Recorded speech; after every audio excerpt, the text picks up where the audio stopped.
Eh bien, bonjour ou rebonjour à toutes et à tous. Je suis ravie de vous accueillir pour cette toute dernière partie de notre événement Design Fusion. Alors, notre plateforme Quoi va vous permettre de suivre cette dernière keynote, soit en français, soit en néerlandais. Je vous invite aussi à communiquer avec nous via le chat tout le long de la keynote et surtout pour la dernière partie de questions-réponses. Et avant de vous laisser avec notre invité, Satyendra Pakhalé, mon partenaire Stein et moi-même allons redonner un petit peu de contexte à cet événement. Hartelijk welkom, ook van mijn kant, op dit Design Fusion evenement. Ons event is het resultaat van een samenwerkingsproject, gesteund door Interreg, het project Tripod 2. En dit is eigenlijk meteen ook het moment om de 4-jarige samenwerking van dit project af te sluiten. We hebben heel veel boeiende projecten gedaan tijdens deze 4 jaar. Deze waren ook de insteek voor het programmering van vandaag. En we hopen dat dit jullie inspireert tot de nieuwe grensoverschrijdende samenwerkingen. Effectivement, je tiens aussi à préciser que nous avons tenté au mieux de respecter les normes sanitaires pour l'organisation de cet événement et notamment en transformant notre événement de manière totalement digitale, ce qui nous a permis de réunir une équipe plutôt restreinte et même si face à la caméra nous ne portons pas de masque, évidemment tout autour de nous, toutes les mesures sont respectées. Alors, ceci étant dit, juste quelques informations à propos du projet Tripod.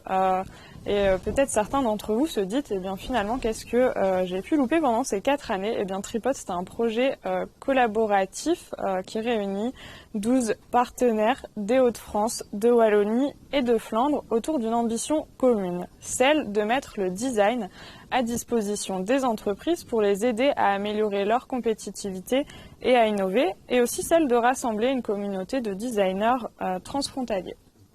Ons project bestond uit 3 pijlers: begeleiding, training en netwerking. Bij de begeleiding, daar gingen we bedrijven gaan koppelen met designers en we hielpen hen ook in die samenwerking. Bij de training, bij die opleiding, hielpen we bedrijven en designers om te werken met ontwerptools en bij de netwerking brachten we iedereen samen. Het event van vandaag is daar ook een concreet voorbeeld van. En uiteraard gebeurde dat allemaal grensoverschrijdend. Et enfin, la mise en place de ce projet a surtout été permise grâce au programme Interreg France-Wallonie-Flandre et par extension grâce au portefeuille de projet Go2S3. Alors Interreg, c'est quoi? Eh bien Interreg, c'est un programme qui favorise les échanges sociaux et économiques entre nos 3 régions, donc pour rappel, les Hauts-de-France, la Wallonie et la Flandre. Et donc c'est aussi cet aspect transfrontalier qui était une des plus-values du projet Tripod en parallèle du design, puisque nous avons pu ainsi croiser les cultures, les savoir-faire et les bonnes pratiques. Beste deelnemer, als u nu pas het Tripod-project ontdekt, dan hoeft u helemaal niet bang te zijn. De projectpartners hebben de ambitie om de acties die we tijdens deze 4 jaar hebben ontwikkeld zeker verder te zetten. Dus als u nood hebt aan begeleiding, training of netwerking, dan kunt u bij de projectpartners van Tripod 2 zeker terecht. En dat zelfs allemaal ook weer grensoverschrijdend. Effectivement, nous serons toujours à votre disposition et je vous invite aussi à vous rendre sur le site internet de Tripod où vous pourrez retrouver une publication finale de notre projet et en découvrir aussi un peu plus justement sur ce croisement entre design et transfrontalité. Alors je pense que Stein, on a assez parlé pour le moment encore une fois et donc je vais pouvoir laisser la parole à Céline Savoie, directrice de Lille Design pour vous introduire notre intervenant. Et petit rappel avant de vous laisser, n'hésitez pas à poser des questions sur le chat qui alimenteront notre dernière partie de questions-réponses. Céline, c'est à toi. Merci Alice et Stein. Bonjour à tous. Il y a quelques mois, l'année dernière, je recevais la monographie de Satyendra Pakhalé au bureau qu'il avait lui-même pris soin de m'adresser. Et c'est avec un plaisir infini que je me replongeais dans ce que je connaissais de Satyendra des années 2000 et découvrais au fil des pages, 449 pour être exact, la suite de sa déjà grande carrière de designer industriel et d'architecte.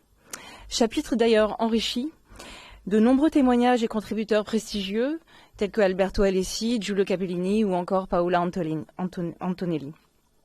Au fil des semaines, son travail restait dans ma tête et je cherchais le moyen de pouvoir le partager au plus grand nombre.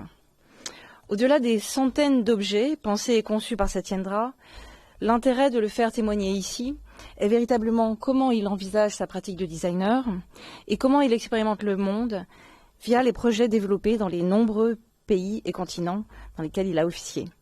Il a donc été naturel pour moi de proposer au partenaire tripode Satyendra Pakhalé comme le designer candidat de la keynote autour de la thématique Can Design Create a Global Impact?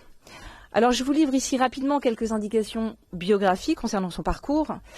À la fin des années 80, Satyendra intègre le prestigieux Institut indien de technologie de Bombay, le Industrial Design Center, cette école étant fondée sur le modèle de l'école de design d'Ulm en Allemagne. Il obtient quelques années plus tard un Janus Award, un Janus de l'industrie, remis par l'Institut français du design. Et c'est à cette période qu'il séjourne quelque temps à Paris, où il rencontre Philippe Starck, Pascal Mourgue ou encore Roger Talon. Il poursuit ensuite ses études à la très sélecte Art Center College of Design Europe, en Suisse, l'antenne européenne de l'école du même nom à Pasadena, en Californie. Il est, quelque temps après, repéré par Philips, qui l'intègre en tant que Senior Product Designer jusqu'en 1998. Il fonde ensuite son propre studio à Amsterdam, où il est d'ailleurs toujours basé. Il continue à beaucoup voyager et s'accorde chaque année un long séjour en Inde. Satyendra est très attaché à l'objet, au produit. Les process les plus complexes le passionnent, qu'ils soient artisanaux ou industriels, et il fait la démonstration régulièrement que l'artisanat et l'industrie peuvent cohabiter et s'inscrire dans un même projet. Il est obsédé autant par la low-tech que par la high-tech. Il s'accorde d'ailleurs ce recul que de produire un même objet en céramique, puis en fibre de verre ou en terre cuite, puis en corian. Il inclut l'histoire, le passé, mais aussi les références spirituelles dans les objets les plus contemporains et les plus technologiques. Il donne des conférences dans le monde entier. Moi-même, l'ayant découvert lors d'une conférence à Cape Town, organisée par Design Daba, c'était en 2006, quelque chose comme ça. Il a créé et dirigé le Master Design for Humanity and Sustainable Living à la Design Academy de Eindhoven, lorsque Lee Edelkort la dirigeait. Et son studio remporte régulièrement des prix prestigieux pour des industries de pointe, que ce soit le Red Hot Award, le International Design Award ou le Green Good Design Award. Ses créations intègrent les collections permanentes de musées mondiaux, comme le V&A à Londres, le Centre Pompidou à Paris ou le Museum of Fine Arts de Montréal. Bienvenue à toi, Satyendra, nous sommes heureux de t'accueillir à Lille et de t'entendre sur ton métier de designer. Merci infiniment de ta venue, malgré les conditions difficiles que l'on connaît. Et je t'invite donc à prendre place sur scène et te donne la parole. Merci infiniment encore.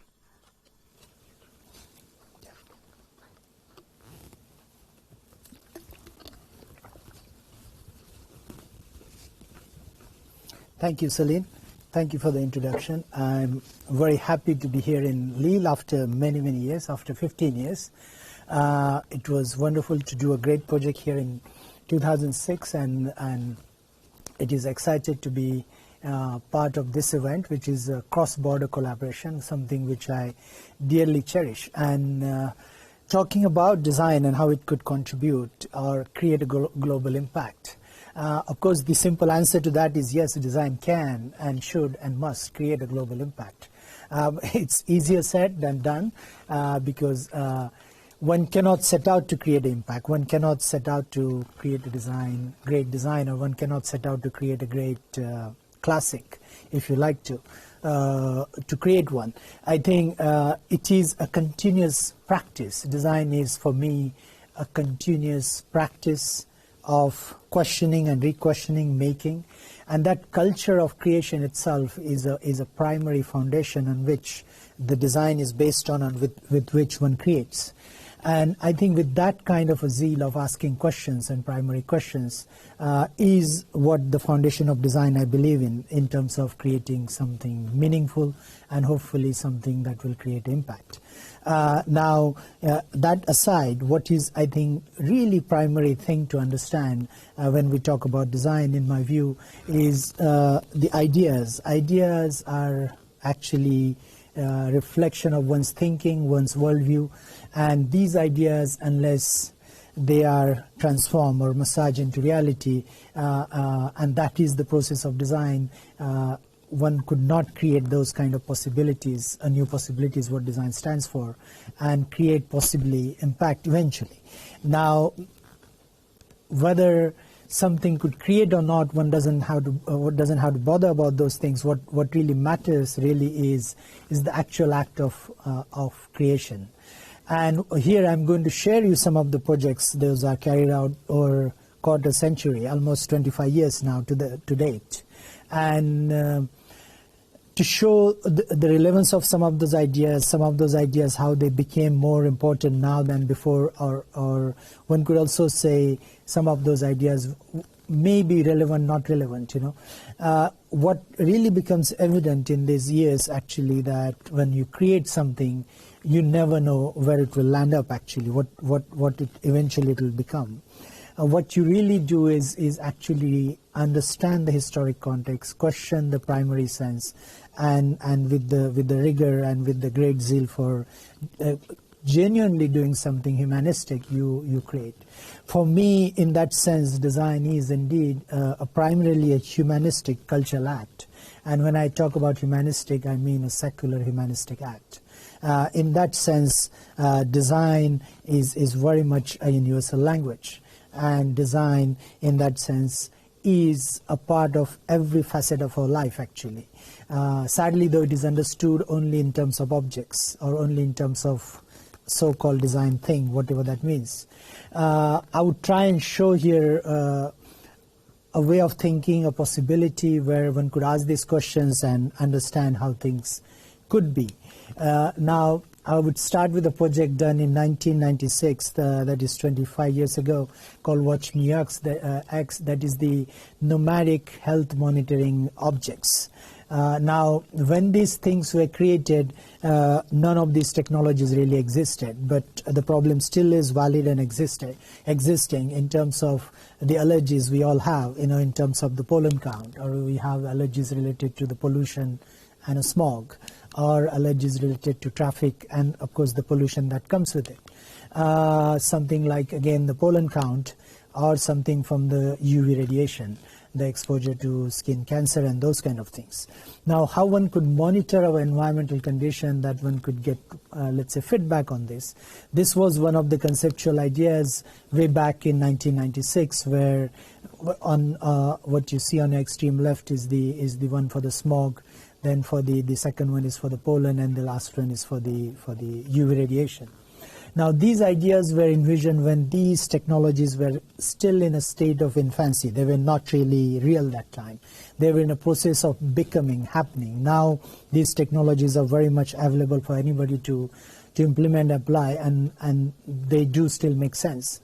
But during this process of creation, what we envision, a series of handheld objects, they become very ubiquitous right now. Like we have, almost everybody has the mobile devices in their pocket. These devices, nobody could envision what could be the societal impact of those things, in terms of what we have today, the problems we face today with the social media and so forth, But going back to these ideas, these were, again, a thought process of something which didn't exist then, and what it could bring to a society, or to bring to an individual, actually, in that sense, and help live better life in a way. Now, these things are very, very primary in my opinion. There are many questions, and especially now as we go through the current pandemic, the questions are many. No, they're not one. And these questions need to be understood, and the conditions need to be understood. And one of the aspect one could list down, there are many problems we have in a society around the world, and these disparities we have seen very much so in this current pandemic. And one of the things I do really think which we need to put away, thinking about cross-border collaborations, or thinking about whatever kind of collaborations we're doing, is the binaries we define the world, actually. And these binaries might be simplistic, maybe easier to talk, or they become maybe apparently easier to describe the world, but they could be extremely limiting. So the binaries which are often misleading, that is called East and West, where does the East starts, where does the West ends, these kind of things are really primary questions, and I really believed for a long time that this belonged to the past. This baggage should not come on me or our generation or the people who are active now. But unfortunately it does. There's so much concern about what is high-tech and what is low-tech and what is global and what is local. I think every local is global in a very primary sense, if you really think from that perspective. And I think if we keep aside these very, let's say, limiting way of defining the world, the possibilities of imaginations are endless. One could do whatever one could imagine in that sense. And in that sense of really creation, for me, design is act of unity. It is really a synthesis of unknown possibilities, otherwise not envisioned, otherwise not thought of, is what design is all about.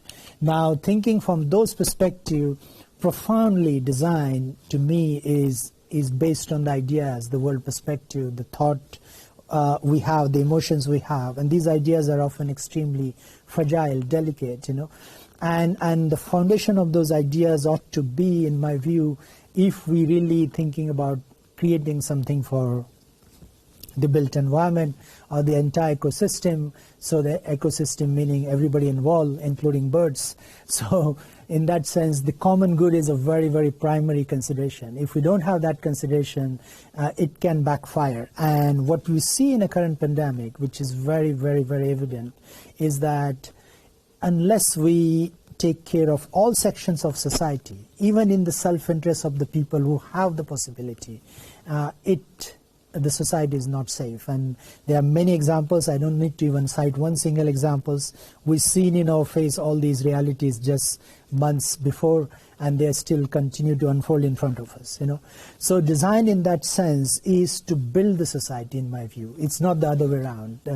Society doesn't build design. Design creates a society. And there is a possibility in every generation, and every opportunity we have is to recreate those possibilities, maybe object by object, project by project, or possibility one could think about even as a system. Having said that, I would like to take you to a little bit of a imaginary fantasy world, not bogged down with the reality we have. We have a lot of issues and challenges one could think about right now if one talks about what is happening around the world. Politically, socially, you see that there are tremendous troubles, But I will take you time to take you in a kind of imaginary space. Something like a decade ago, in 2011, actually, I was invited by the Moon Life Foundation to think about life on the moon. And generally, the space exploration is done by either governmental agencies or by military organizations. And here, the challenge was, can the creative people think about what could be the life on the moon? And thinking about the moon, actually, and possibility, one idea which I'm proposing here, which sounds like almost a teaser, but in fact it's a possibility. But before I get into talking about the project, what I would like to talk is many people, especially those who deny the climate reality, or especially those who say that the climate crisis is not the problem, I think those especially, and everybody around the world, should at least experience once in their lifetime the Earthrise, And as much as I say this in a provocative sense, I think there's a reality in a sense that once you see the beauty of where we come from as a planet, I think the view might change. That's a kind of almost assumption in a sense that people need to see that as ourselves from a distance. Having said that, the reality of experience of microgravity has been tried out. It is not something. This is already done by in the year 2006 or 7, I think, by Peter Diamandis. The great scientist Stephen Hawking was taken to experience zero gravity. And if you think that is possible, to take a person like that to experience a zero gravity, I think anybody of us are completely fit to go anywhere in the entire cosmos, if you like. And the great realities that these things are possible, that sometimes we think these are not possibilities or realities, they could become reality actually sooner than we could think about.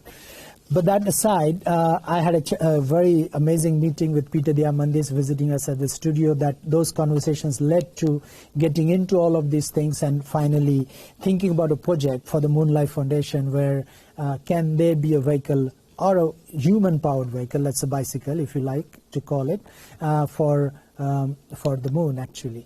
And physical exercise in a microgravity is very critical, very important, because you need to keep your muscles right, and because the gravity on the moon is 1/6 less than planet Earth. So how can we do that, And this is, without getting too many into details, this was a study. You can see there's a bike, this is a prototype for a direct cranking, and from that comes this possibility of making something which could be used on a moon actually, but yet doesn't have the baggage of what we have generally, things are associated with the space research. And these projects, and besides that I created another project which I'm not sharing here right now, but because of lack of time, is the idea here is not really to talk about going to the moon itself, but the idea is to reflect on our condition and really make ourselves aware about our own realities. That was the primary need within this project, is to provoke these possibilities, And having done these projects and many other technological projects, I was always keen and critical about the kind of consumption society we have around and the kind of lack of sensoriality we have in most of the industrial products actually. And how one could bring that sensoriality, learning from some kind of objects which were created or millennia before actually, or the processes which were there. So I started searching for processes, and I came with this idea of engaging with a process called lost wax casting process, which is very ancient and which has been practiced almost all the cultures around the world since very ancient time. And I found this tribe in the middle of India where they were practicing this craft in a very specific manner. They were making a clay mold, and I took that process, refined it further to make objects of utility for that matter. So you have a clay mold, you make an object, you collect the wax from the tree, you make a spaghetti out of the wax, and then you put the spaghetti on the top and you get one object. If everything goes fine, you have a final result, which is exactly opposite of, let's say, mass manufacturing. Not that I was trying to run away from mass manufacturing, not that I'm against it. What I was is looking for is to understand the value of creation itself actually.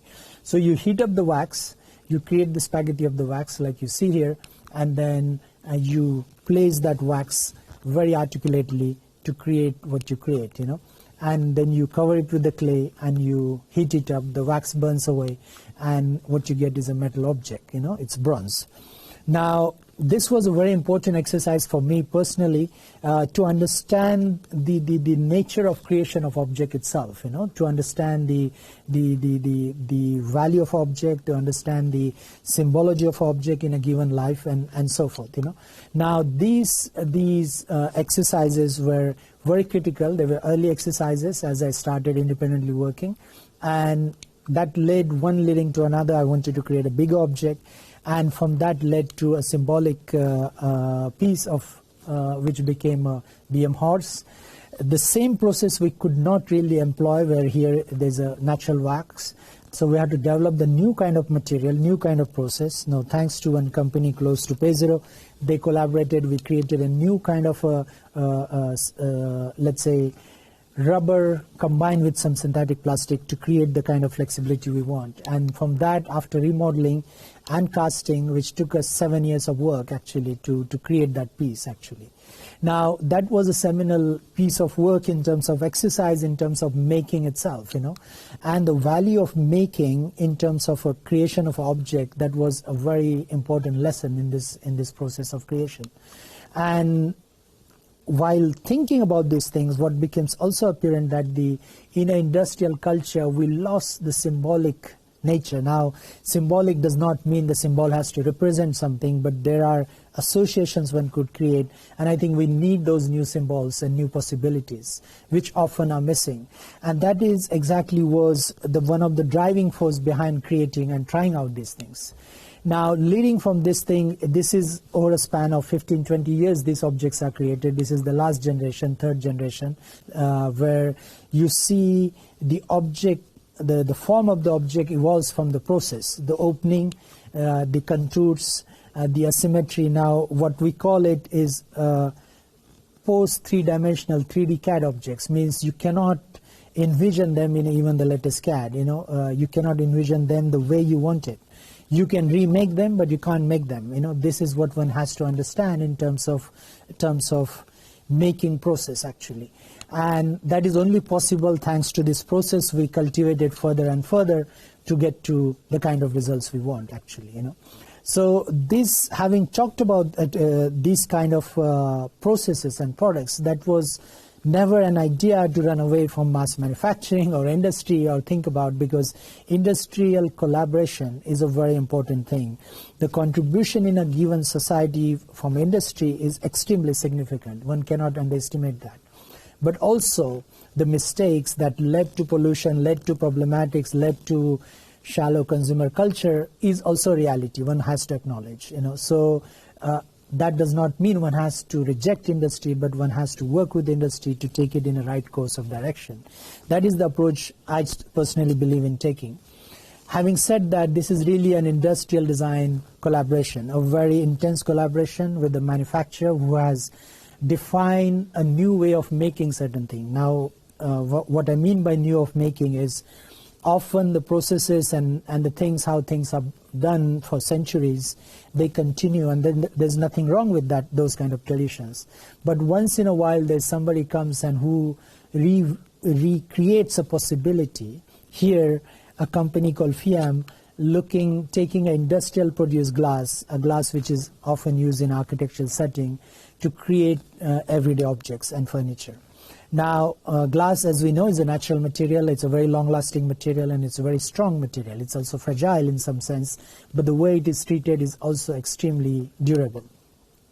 So when I was invited by FIAM to create a very seminal collaboration to engage with creating their flagship product, extensible table, it was a very amazing challenge. And when I visited the factory work was not a conventional furniture company, but almost like an aerospace kind of reality, where you heat this glass in a very predetermined way, and you shape them, you manipulate them in a given shape in the furnaces, as you see here, to get to the results you want, and then they are tempered or high temperature, and then gradually they become extremely strong, actually.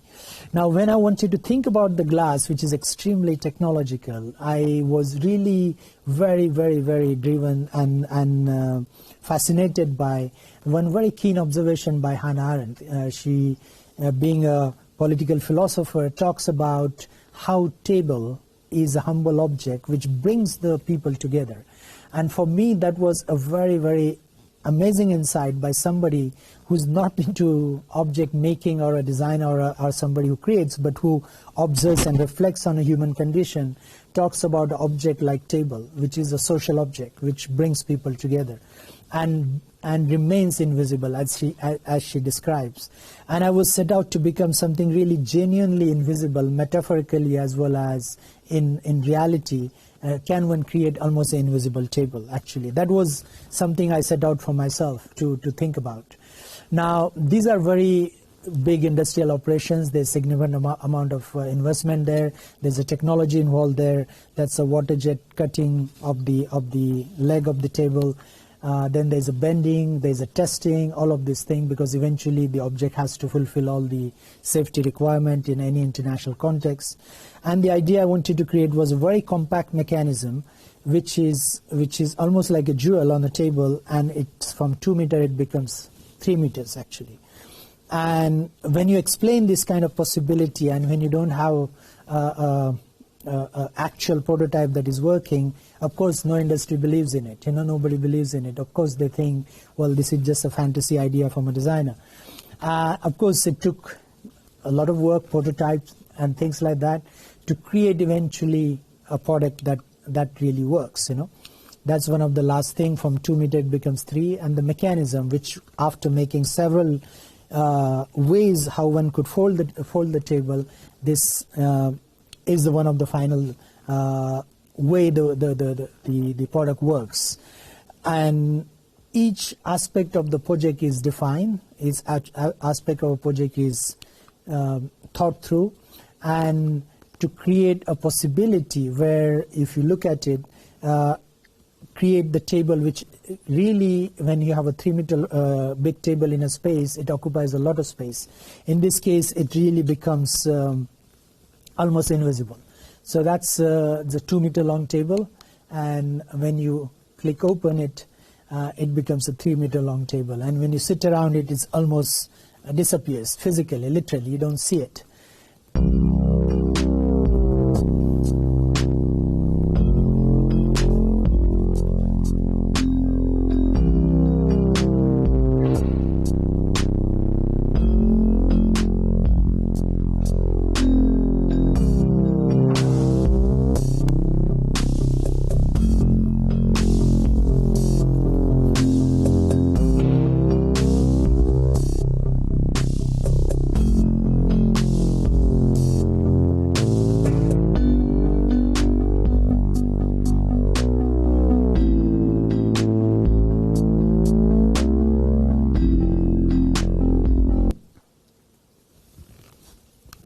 So projects like that lead to another kind of reality, a thinking of something which makes sense and make even many more people respond to project, like non-electric kitchen appliances. Now, allow me to jump from one project to another, because they come from very diverse type of industries, or different kind of material, different kind of settings.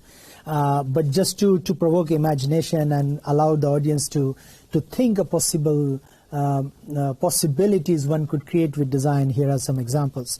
Now, NECA is a non-electric kitchen appliance which comes out of my mind, which thinking about many age-old kitchen appliances, almost in every culture you see all around Europe, especially in Southern Europe, Southern France, even they are used even today. You see that many objects which were handheld object actually. Then we got the kitchen appliances, electric kitchen appliances, and that created a lot of trash. They are trashed very quickly. There are very few kitchen appliances which people use for a longer time actually, and especially the electric one. So can there be a possibility to create a non-electric kitchen appliance, you know? So looking and studying these objects and understanding the developments we have in the materials and processes, can we simplify the components? Can we simplify the objects where the cleaning after using the object does not become cumbersome or difficult, or it doesn't become a something of a complete mechanical gig, but an elegant, simple object actually. And the idea is to think about those possibilities, think about how it could be used. And we identified 3 possibilities of blender, mixer, and whisker, and created this collection of 3 objects, which is the base is made in metal, the other top is made in a polymer, and then you have a possibility to create, and everything is concealed in a way that you can separate it, wash them, and put together to use them effectively.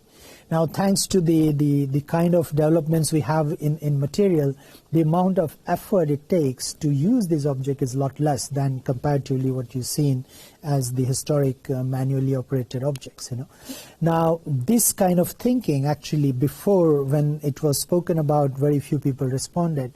And now as we go through pandemic and people reflect on a lot of these issues related to ecology, related to energy consumption, they positively respond on objects like this, which is very fascinating and ironic actually to see that. Now, this thinking is still not a mainstream reality actually. Still these kind of projects remain kind of a exemplary one-off projects actually. But this is another possibility which need to be explored in many other areas where one could really understand, because many things what happened in last 50 to 70 years, that things were pushed for the technological sake, for the sake of consumption, and that's what created the throwaway products, many of them actually in many sectors of industry. I know I'm generalizing, but if one goes into specific sectors of industry, one can understand and see that there is a big room for innovation in terms of creating something, bringing back some kind of a understanding of what was happening in the past, but not in a traditionalistic, or not in a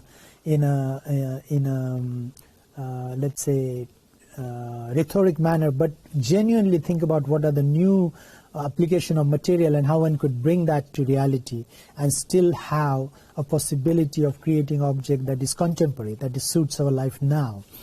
So these are some of those examples of non-electric appliances.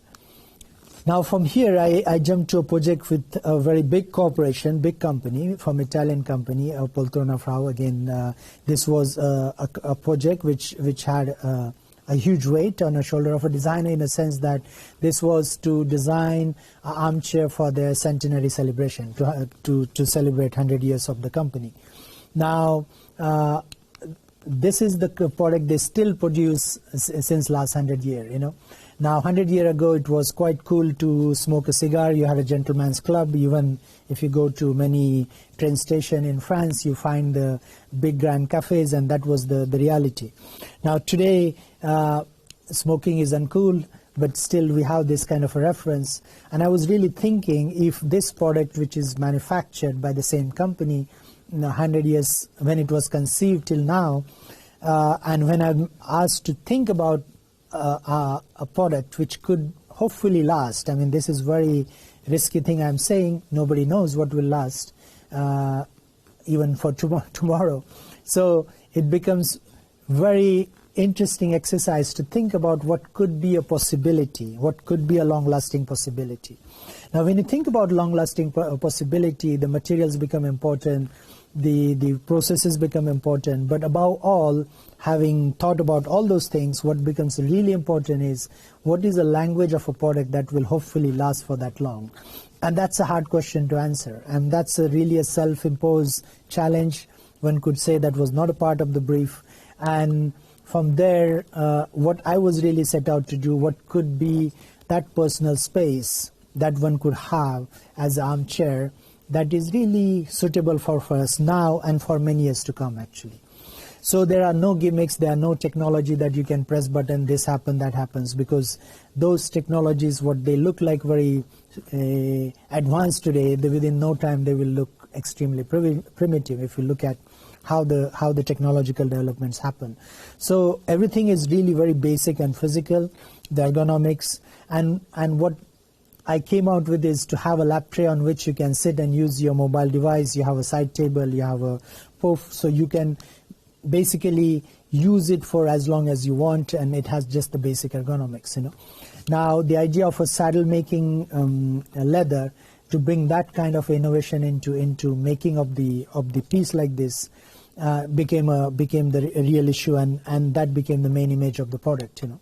And here you see each detail has been articulately studied, because the idea of a project like this, when you get a responsibility to create something to celebrate the 100 years, it has a potential to stay that long as well.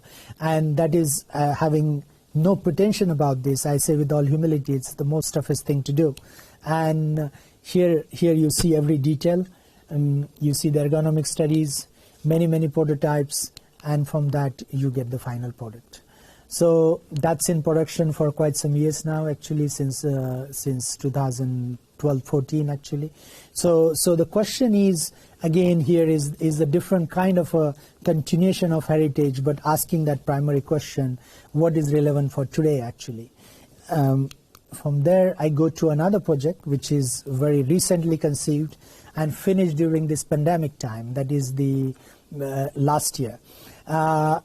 It has been one of my observations that when we look at the spaces and the public spaces, when I was invited by this historic company Wagi to think about public space, is that because of the mobile devices we don't have the same kind of a human interaction we used to have some years, even a decade ago, actually.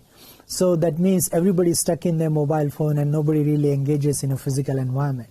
So the idea I had actually was, why not to create a bigger seat where two unknown people can sit and can strike a conversation. So that was the beginning of that model, and from there created a series of possibilities just from a single model.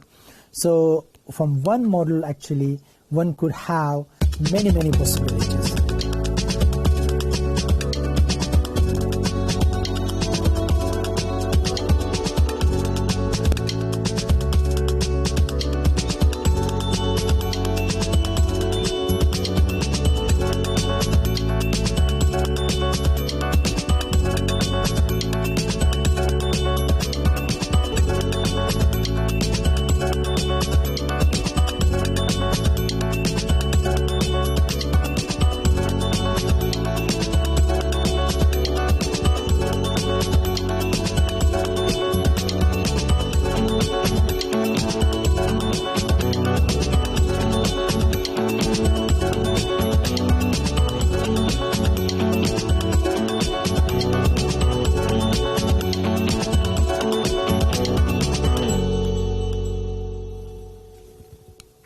So product like this, which was conceived for social cohesion, it became very important that how can we use such product as we are going through this pandemic. People will ask the question. So the question is, how can one go through this and understand the question of responding to the current need actually. And from that came the solution that what was conceived for two people to sit during the pandemic, one person can use it and go from there. So that is more or less the final thing. From here, without further actually questioning of these areas, I wanted to just go into an area of healthcare. And healthcare is something which is, again, a very important area, but still not many designers active from outside engaging with this kind of industry. If you look at the current implants which you have across the world, many people are senior citizens, many other people are using the implants. But if you look at these products, they're extremely crudely made actually. It's shocking how they're made. If you go and look at some bicycle parts or motorcycle parts, they are much more sophisticated. And these objects and these things, they go in our body. So it's very amazing that there is no design contribution in this kind of area. These are some technically thought out objects, and they're made in a precious material, and they're used on a human body actually. So the idea was, how can one create a product which is genuinely helpful, which improves the utility in terms of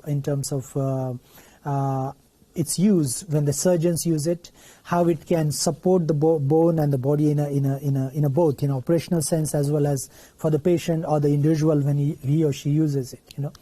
So it became really a very innate study in terms of understanding the bone structure, understanding how the operations are done and how the thing could be used. And from that, these series of objects came actually. Now, these are very three-dimensionally contoured, taking really the use of our 3D technologies we have, the processes we have, the manufacturing possibilities we have. That led to possibility of a project like this, which again remains a very rare example within the context of design. From there, I would like to go to another project which is very much relevant in our time, which is happened just last year. Hardly 4 or 5 months ago, when some designer friends and colleagues from Shanghai, they got together to create a kind of possibility, thinking about what could be solutions we can think about for a current pandemic actually. This is almost as we are going through the first phase of Corona. And if you look around what was happening then, that people were using gloves, it was very unclear. It was a big chaos in terms of understanding how the virus could attack people or what really happens. So you see lots of use of gloves, a lot of trash. You saw it all over actually, and throwing all. So this was a reality. It is still a reality to a great extent. And what I was thinking about, can we create a simple bag where you have an integrated pouch where you can use it to open a door, close doors, or use public space or something like that. And from that create this kind of possibility where one could use either antibacterial material, a textile, and a possibility. So this was exhibited in Beijing some months ago. So these are some of the other thoughts where one could use or implement design in that kind of context. Going from there, I want to revisit one project for a simple reason, because this was conceived in 2008. It is a time when I was heading the Master Program of Design for Humanity and Sustainable Living. We wanted to create the product for vaccination. How does it get distributed across the planet actually? And if you see the reality on our planet is extremely shocking. It's because how the world has developed and how the world has exploited. Having said that, this is how the current vaccinations are distributed, and this problem we're going to face as we go through this pandemic as well. So this is one of the solutions we created, where it is a modular system that can be stacked in both ways and that can be used in a very effectively to carry on different kind of ways. Different kind of ways is manually using it on a vehicle, using it in a cargo plane, or all kind of sorts of things. So this cold chain really is an extreme reality or condition where things go from the World Health Organization, from Geneva all the way to any remote area on the planet, on a donkey or with the hand, or putting it on the shoulder, on the head. Not that I want to personally promote these possibilities, but that's the reality of our time.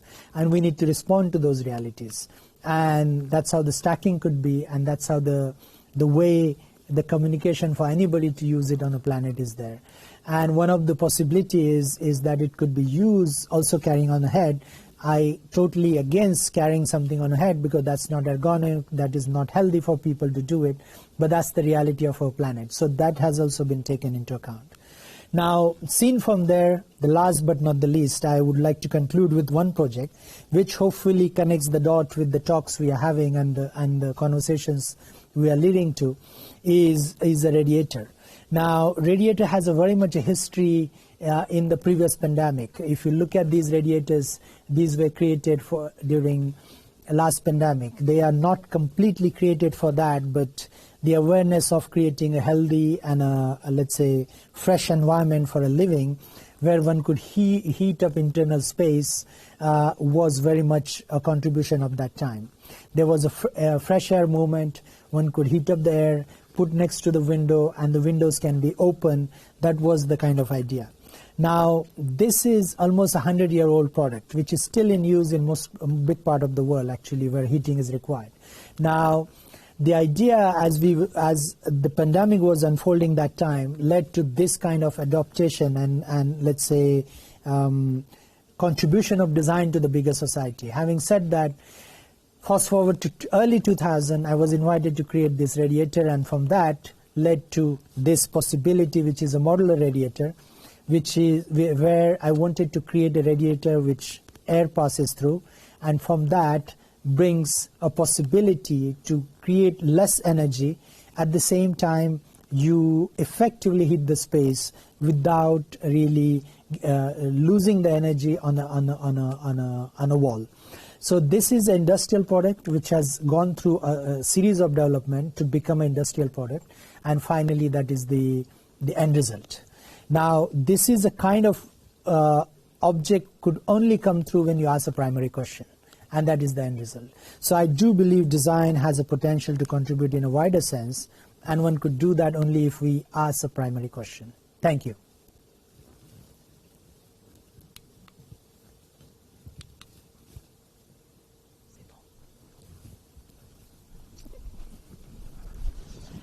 Alors Satyendra, je vous remercie pour cette keynote et je vais vous proposer juste, alors moi, de récupérer la télécommande et vous de vous asseoir et de vous installer. Merci.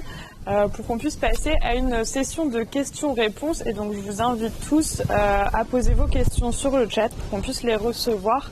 Mais en attendant, bien sûr, nous allons commencer à en poser quelques-unes. Et on va laisser aussi 2 secondes à Satyendra, le temps qu'il s'équipe pour que nous puissions tous bien nous comprendre.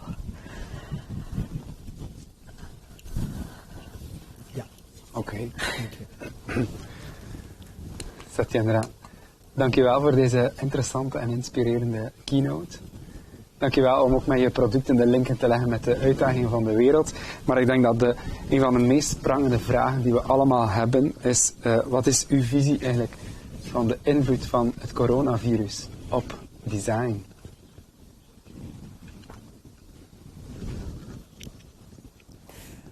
Well, I think it's not the influence of coronavirus on design. I would say the other way around.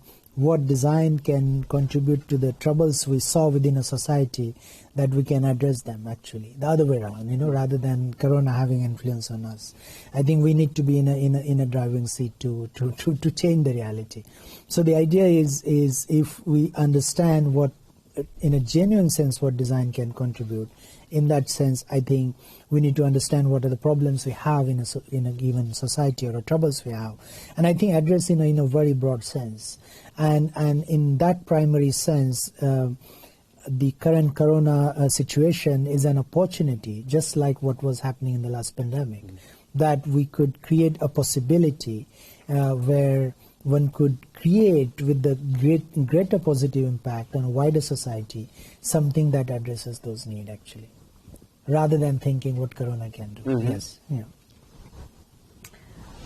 On va donc passer à une question suivante. Satyendra, est-ce que vous pouvez me dire, selon vous, quels seront les impacts à long terme sur la société et l'environnement justement de ce virus et de cette pandémie?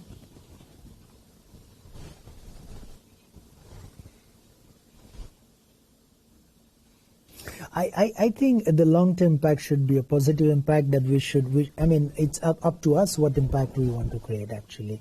It is the discourse we want to lead to, actually. I think the long-term impact is a very primary thing. I think one could learn from the past, from the history. I think the current situation we have, especially within Europe, I think, which need to be admired and has its own problematics, but it is better than many other parts of the world, is the universal health care. That has its own roots in last pandemic. You know, there was no universal health care within Europe or any part of the world for that matter. Actually, it initiates in Russia, then it gets adopted within Europe, and then it spreads. And within European context, that is a very, very important contribution to the society.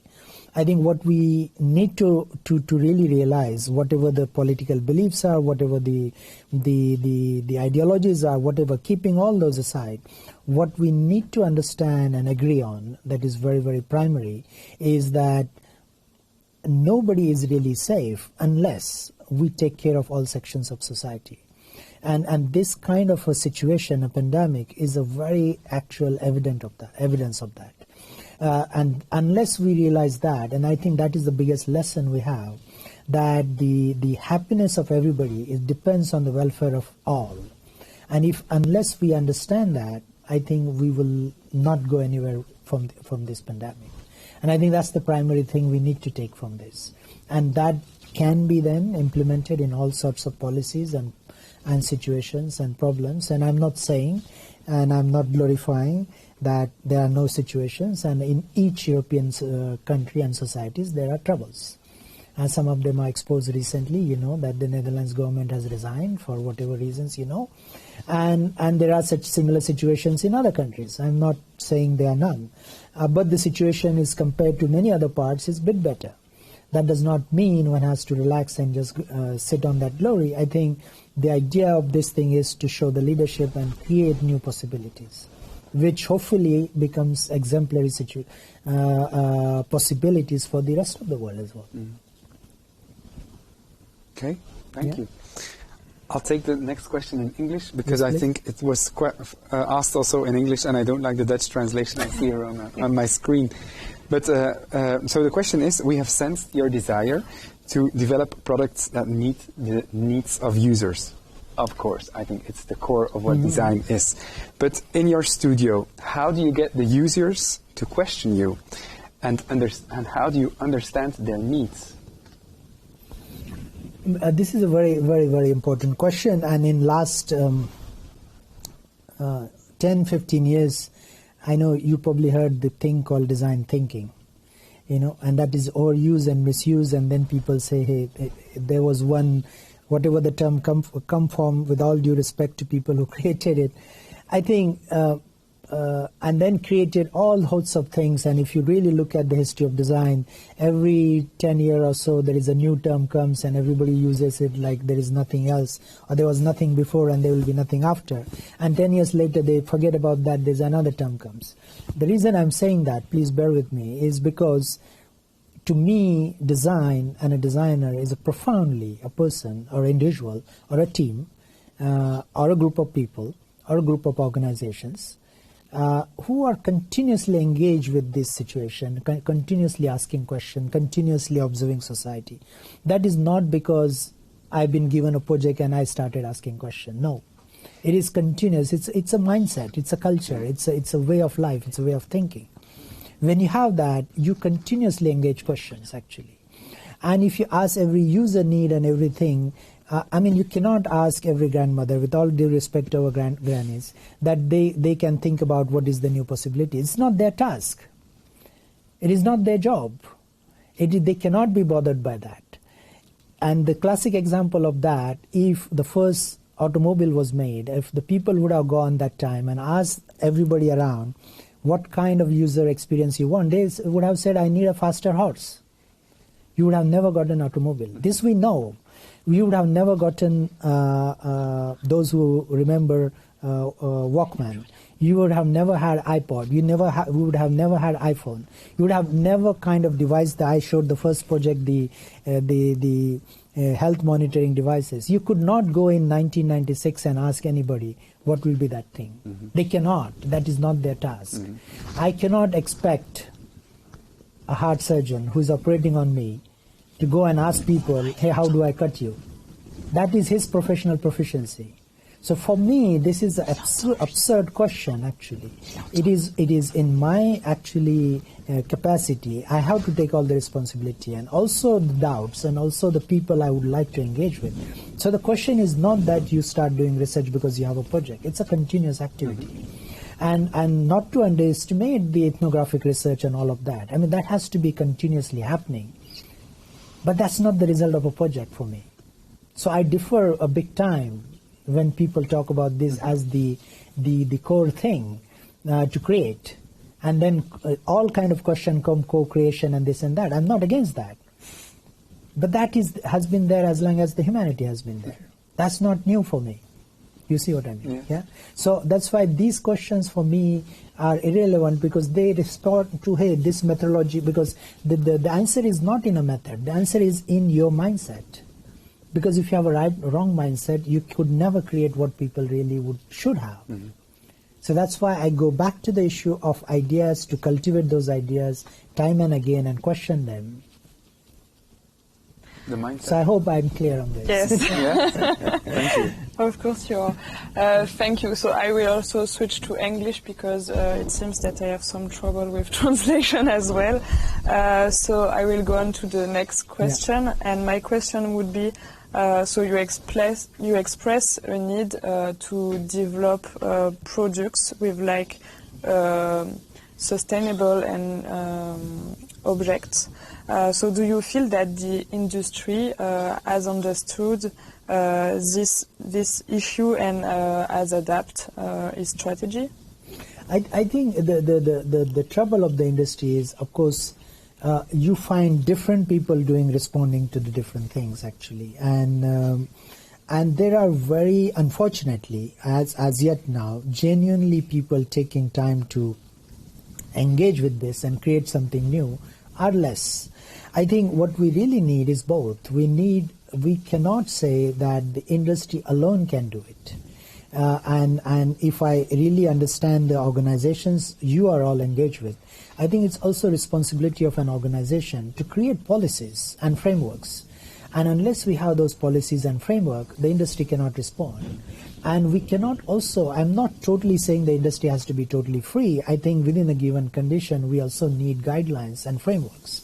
And a simple example, if you look at the thing which creates the most pollution somehow in everyday life is the throwaway bags, what you use for shopping, the polyethylene bags, Now, unless we create a policy that such things should not be used, there is no change, because the industry has no incentive to change that. For them, it's the cheapest and the best in the given situation, So I would not really put everything on industry, because I think the errors which we have is that industry has all the responsibility, and I think we also, public organization also need to put checks and balances. I think it's important. Okay. Yeah. Go on. Shall we switch to the next question? Yes, please. We talked about also cross-border collaborations. It was the core also of our project. How to convince those companies that are still skeptical about these cross-border collaborations? I think the easiest, that's often is the trouble, because people who never experience is we go back to the provincial idea of not being cosmopolitan, not being engaging with the people. That's where the trouble happens. And I would go back to what I said earlier, is the only, let's say, the positive and a concrete thing is to show the example. And I think when the example is clear, they can see the possibility, because otherwise it becomes just a hollow talk, Yeah. Okay, so I will ask, I think, the last question about the ingredients that you think are the ingredients to have a successful cross-border cooperation? I think that any kind of collaboration, and for that matter cross-border collaboration, is about mutual respect and dignity of the people. I think because everybody brings some special contribution to the table. And that contribution can vary in very, very different ways. It's not just the financial contribution, or it's not just the resources or the manufacturing contribution, but the contribution in terms of experience and expertise and a different point of view. So I think, and that can only happen if there is a mutual respect. And I think if that is there, any collaboration could be successful. And I think that would be, in my view, a primary thing. Thank you. I think we are quite done with the questions on the chat, so we are going to also finish the event. So, Stijn, I'll let you say the next word. Merci, Satyendra. Thank you. Oké, voordat we dit evenement afsluiten, willen we eerst een aantal mensen bedanken. Allereerst u, uiteraard, de deelnemers. Sommigen zijn al bij ons de hele dag, deze voormiddag, deze namiddag. Binnenkort zullen jullie alle sessies digitaal kunnen bekijken op onze website van Tripod. Je zal ze ook terugvinden in onze sociale netwerken, dus geen nood als je iets wil herbekijken. Alors nous tenons aussi à remercier toutes les personnes et les structures qui ont été impliquées dans l'organisation de cet événement et on remercie notamment la CCI Grand Lille pour son accueil aujourd'hui et sa cellule événementielle pour ses conseils et son accompagnement dans la mise en place technique de notre événement. We willen ook graag iedereen bedanken die meehielp aan het opzetten en organiseren van dit evenement. In het bijzonder de mensen van, Benoît de Grange, excuseer.